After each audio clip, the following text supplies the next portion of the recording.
Hi, welcome to KSB channel where we empower you to be the best and dominate in your unique business.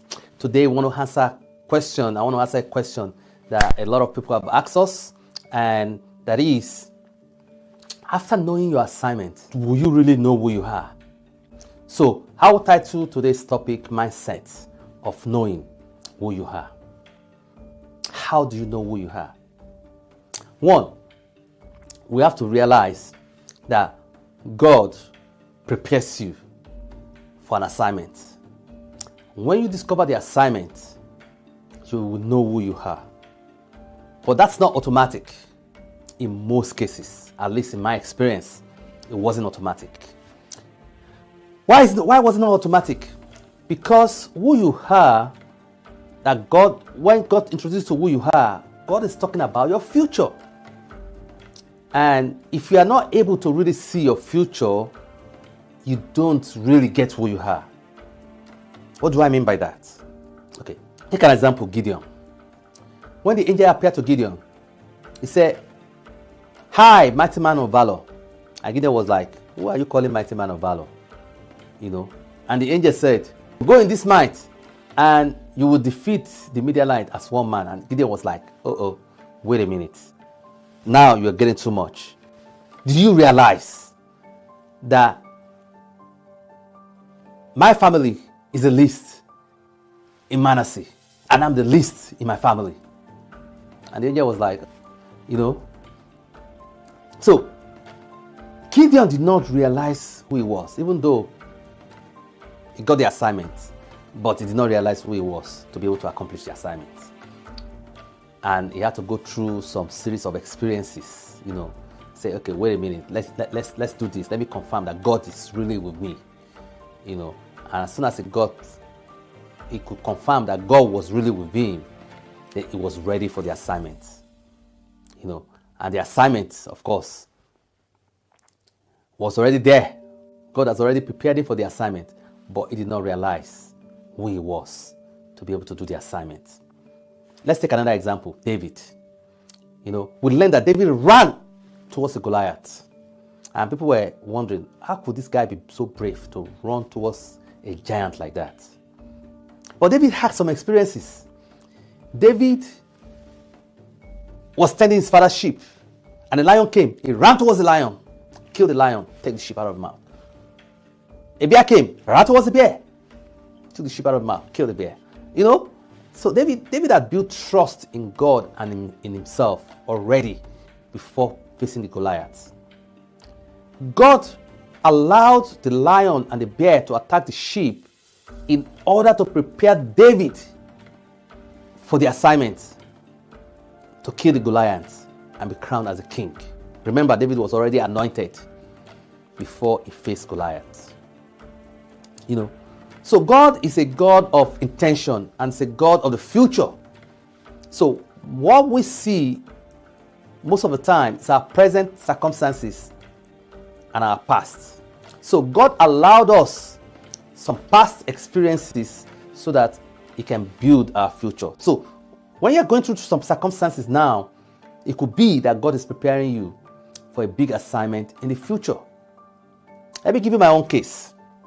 When I started as a sales rep, I started with SmithKline as a medical representative.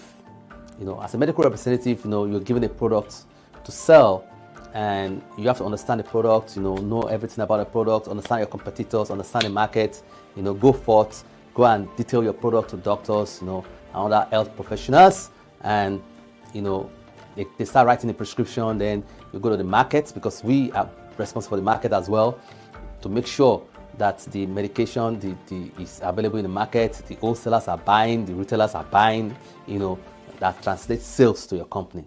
So when I was given that assignment, I was a Naxin rep. Naxin is naproxen, that's the generic name, naproxen. And the first 1 month I got to my territory, all the other products, ibuprofen, paroxicam, ketoprofen, diclofenac, and the rest, they've dominated the market. So I was like, there was no place for Naxin. So I spent the first 1 month studying my products and studying the market. And when I discovered a unique features of my and benefits of my product, which is a combination of good efficacy with good safety, because ibuprofen was like the safest product in the market, but not that efficacious compared to the piroxicam, the ketoprofen, and diclofenac. When I discovered that my product could combine efficacy and safety, I knew I got the market. But I had to do the work. So I went out to do the work, and within 1 month, we were able to dominate the market. And carry forward that experience into years later. So a couple of years later, we came out of a sales conference. I was in a new territory then as a senior medical representative, and the company doubled our targets. And the country was in recession. So can you imagine, how could they double your target during a recession? When there was no recession, we were struggling to meet our targets. Now the target is double, and there's even recession. So you can imagine.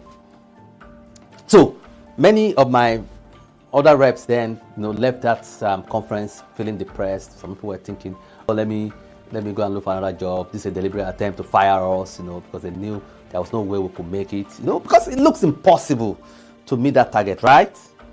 So I went to my manager, and manager said, "Well, I knew you always figure something out. Go and figure this out." So I said, "Okay, let me go and try at least to see if I could figure it out." So I remember a book I read some years before. It's titled "Tough Time Never Lasts, but Tough People Do" by Robert Schuller. You know the book, right? Okay. So whenever I read any good book like that, I always make sure I kept it in my library, for reference purposes. So I went back to the book, went to read the book all over again, but this time paying attention to the principles that will allow me to build faith to be able to go forth and meet and overtake the targets. So, and after meditating on the book for some days, I got fired up. I got confident that we'll be the targets. So I called my other reps, trained them on the principles of the book, and everyone got fired up. I went to the market, and within 6 months, we beat the targets. So, what does that experience tell me? When God gave me the mission of this 100 million people in the world, I felt it was impossible for a while. So I did not do much about it because it looked impossible. But God took me back to those experiences I've had in the past, how I've surmounted impossible tasks as a salesman, right? And how I've always felt unaccomplished when I don't have an impossible target. For of course, many years before then, I've been like on a, just okay mountain, where I wasn't really having big targets. And I realized I felt miserable. Like I felt I was just there, not doing anything. There was no challenge, And I realized those days where I had impossible targets, that I was really challenged. I was happiest. I was most joyous, and I was most fulfilled. So I realized that I strive when the target looks impossible. So I know that till I die, I will always pursue an impossible target. So I knew that. Maybe that was the reason why God gave me that target, because He knew that I always enjoy possible and impossible targets, because it builds me up and gives me fulfillment, gives me joy. I usually enjoy every process of it. So when I cast my experiences back, God cast my mind back to those experiences I had, including the ones I had with Glaxo, and I started building faith to be able to pursue these targets. So now I know that we're going to surmount this target. We're going to beat it. I know that now. And that's why we are going for it fully this time. So, what are the lessons I want to share with you in these experiences? Is that our brain is an organ that God has made when He created everybody, God gave us a brain that could do 100 million, some trillions, our brain has this capacity yet of their brain in lifetime. And people that use 10% more are called geniuses. So how come our brain is not using its capacity? Our brain does not use its capacity. Even though it had that capacity, the capacity is like dormant until your mindset get it. Because it's the mind that directs the brain what to do. The mind gives instructions to the brain. I want this.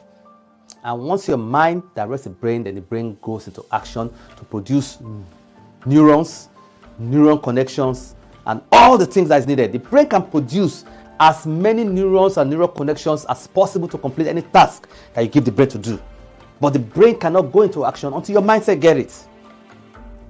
And most of the time, your mindset does not get it until you have faith in yourself that you can do it. And in most times, you build stronger faith through those experiences, like He did for Gideon, like He did for David. So God usually takes us through some of these experiences as a youth growing up, so that He can prepare us better for the assignment He has given to us, so that we can realize who we are and build faith that we can accomplish the tasks that God has given to us. So if you are having some experiences now, like a lot of people, you will always have a bad experience before you accomplish a task. In fact, when you have a mission, when you have a good intention, you will go through a valley first. I know as bro said, Myron Golden said, obstruction follows intention. Yeah. And those obstructions are to prepare you for the assignment. They are the experiences that will build your faith for the assignment that you're about to tackle in the future. They are to build your faith, to make you to discover who you are, and to build trust in God to be able to accomplish the task before you or that you'll get in the future. Comprehend?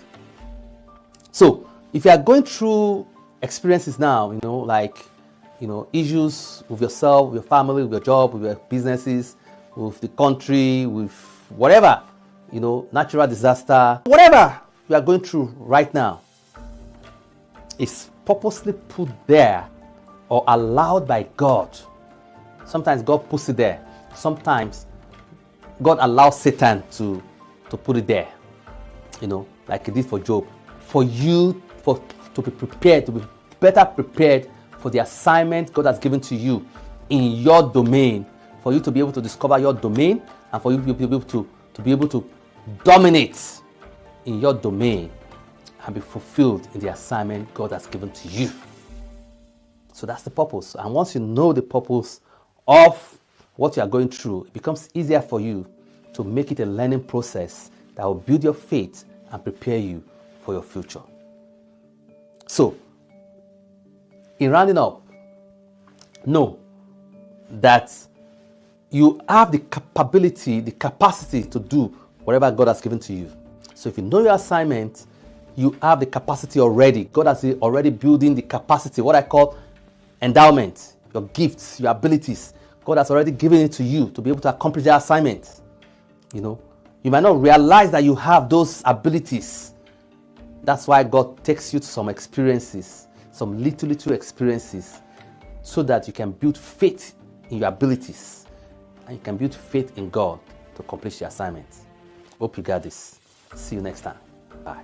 Thank you for joining us on the Kingdom Self Business channel. If you found this video valuable, be sure to give it a thumbs up, share with others, and subscribe to our channel for more in-depth exploration of your unique business. And until next time, be the best and dominate the world.